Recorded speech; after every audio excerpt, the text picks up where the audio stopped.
Foot লাগে। কথা কোন ঠিক না ঠিক? কবরের মধ্যে 5 ফুট লাগবে বাসান, কবরেও 5 ফুট লাগবে। প্রশ্ন করবে মান রব্বুকুম ওয়া মান দীনুকুম মান হাযার রাজুল। তো যদি তোমার মার্কাটা, তোমার 5 ফুটটা যদি আহলে বায়াতের মার্কা না হয়, তোমার 5 ফুটের মধ্যে যদি আহলে বায়াতের সিগনেচার না থাকে, বন্ধু কবরে কিন্তু ধরা পড়ে যাবা। বন্ধু কবরে কিন্তু ধরা পড়ে যাবা। ওয়াল্লাহি রাব্বিল কাবা, কাবার মালিক আল্লাহর কসম করে বলি, যারা হুসাইনের প্রেম, আহলে বায়াতের প্রেম নিয়ে মৃত্যুবরণ করবে, আমার নবীজি বলছেন আমি এদেরকে সুপারিশ করে জান্নাতে নিয়ে যাব। তো ইয়াজিদের প্রতি এত প্রেম, ইয়াজিদের প্রতি এত ভালোবাসা যাদের হয়, এটা তাই আসলেই একটা এমন একটা বিষয় যে ইয়াজিদের প্রতি তাদের ভালোবাসা থাকবে যারা হলো আব্দুল্লাহ ইবনে উবাই ইবনে সুলাইলের উত্তরসূরি। কথা কম। ও ভাই, মাছ পাখি ধরতে আরেকটা পাখি লাগে। কথা কম। পাখি ধরতে আরেকটা কি লাগে? পাখি লাগে। হাতি ধরতে আরেকটা কি লাগে? হাতি লাগে।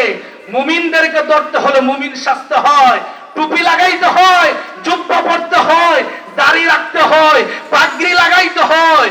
তো তারপরে এদেরকে ধরা যায়, লম্বা লম্বা লেকচার দিবে, সুন্দর সুন্দর কথা বলবে।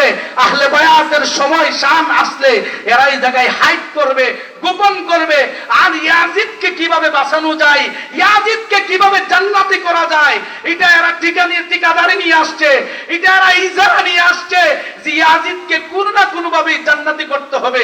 কারণ ইয়াজিদ যদি জান্নাতি হয় তাহলে এরাও জান্নাতে যাবে। কথা কোন ঠিক না ঠিক?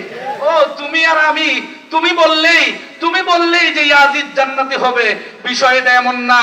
যদি এই ট্র্যাজেডিটা নবী সাল্লাল্লাহু আলাইহি ওয়াসাল্লামের জামানায় আসতো, যদি এই ঘটনাটা আল্লাহ রাসূলের হায়াতের জিন্দেগিতে যদি হইতো, তাহলে আমি ভালো করে বলতে পারি আল্লাহ এর বিরুদ্ধে কোরআন আয়াত নাযিল করতেন।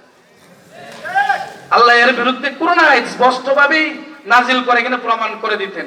তো কাজী মনে রাখবেন ঈমান আমল ঠিক করে নেবেন। আহলে বায়াতের মহব্বত কেউ গ্যারান্টি দিতে পারে না নামাজ পড়ে সে জান্নাতে যাবে।